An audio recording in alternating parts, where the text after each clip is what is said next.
name is Sharon Korir. I'm a mother of 2 sons. I'm a lawyer by profession. I'm also the founder of Save a Woman Fistula Foundation.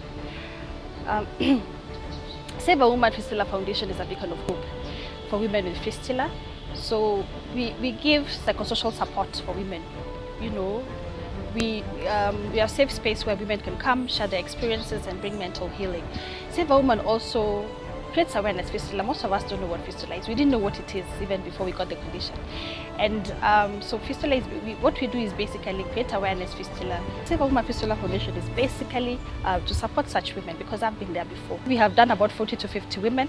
And I started off with a YouTube channel, In the Closet with Sharon Korir, and then further during the International Day to End Obstetric Fistula, I went through all the media stations just speaking about fistula and the stigma associated with it.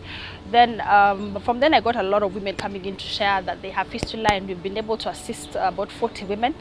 And we also have a WhatsApp group, Fistula Champions, where we share the whole, pre-counseling before the surgery, after the surgery, and even to now when others are still joining in, and we're quite great. They're getting the numbers. Sometime last year in October, when I reached out, I did my interview with Gladys Gashanja on NTV, and this lady had my story on YouTube. She reached out, Lady Agnes Musioka, who was in Saudi Arabia.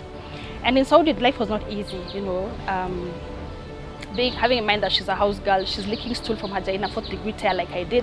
It was really bad, and we managed to have her out of Saudi, and she came back and she's done her surgery, and life has gone back to shape. She's still healing psychologically though because of the trauma. Bearing in mind you're in a foreign country, you're a house girl, you're licking urine and feces from your vagina. It's not easy.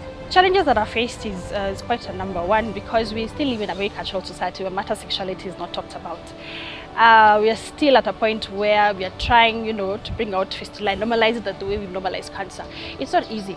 Even trying to, have our husbands understand that it's not about you smelling urine and you smelling feces that makes you unkempt. It could be a condition and can be a system. Then again, most of us don't even know about fistula. There's no curriculum on fistula. Then again, there are no laws. We don't have fistula laws. We don't have legislation. And then there are gaps. The current reproductive health bill that Honorable Kika is championing does not even have provisions for fistula. In the next 5 to 10 years, one, we see as a foundation a situation where we'll have normalized fistula. We'll have fistula as a household name, just the way we have normalized cancer. And then we'll also be able to have reached out in terms of creating awareness throughout the country and even all over Africa and throughout the world. 5 to 10 years from now, we'll be able to have gotten fistula units, fistula hospitals or centers all over in county levels to be able to do the surgeries. We'll in an aim to end fistula as an objective of the foundation. I'm reaching out on matters very sensitive that has never been done in the society before. And then with what I'm doing, it's not even about me. It's about the 30 to 300,000 women who are unreported, who have fistula on the ground. And then again, we have 13,000 women every year who are reported to have fistula. So first we are doing it to break, to stop the stigma, to break that norm that it's a taboo to speak about such sensitive issues and such shameful issues. So far we are inspiring women. So far we are bringing hope. We are restoring marriages, which is very key, and also we are also bringing restoration to dignity to so many women. For so long, sadly, most of these issues, reproductive health issues, has been put more on the mother, on the woman.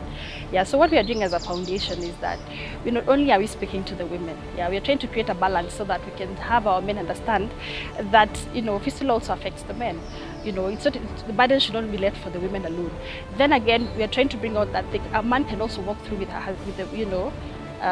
the wife, as opposed to what we went through. Because for me, my husband left when I was licking urine and feces because he thought I was dirty and unkempt. He moved on with someone else in life, and now it was the beginning of the end for my marriage. So we're trying to bring out the fact that as much as a woman has fistula, a man can be together and work together single-handedly and bring equality in terms of that perception that such diseases are only pushed onto the wife or to the woman, or to the girl child rather.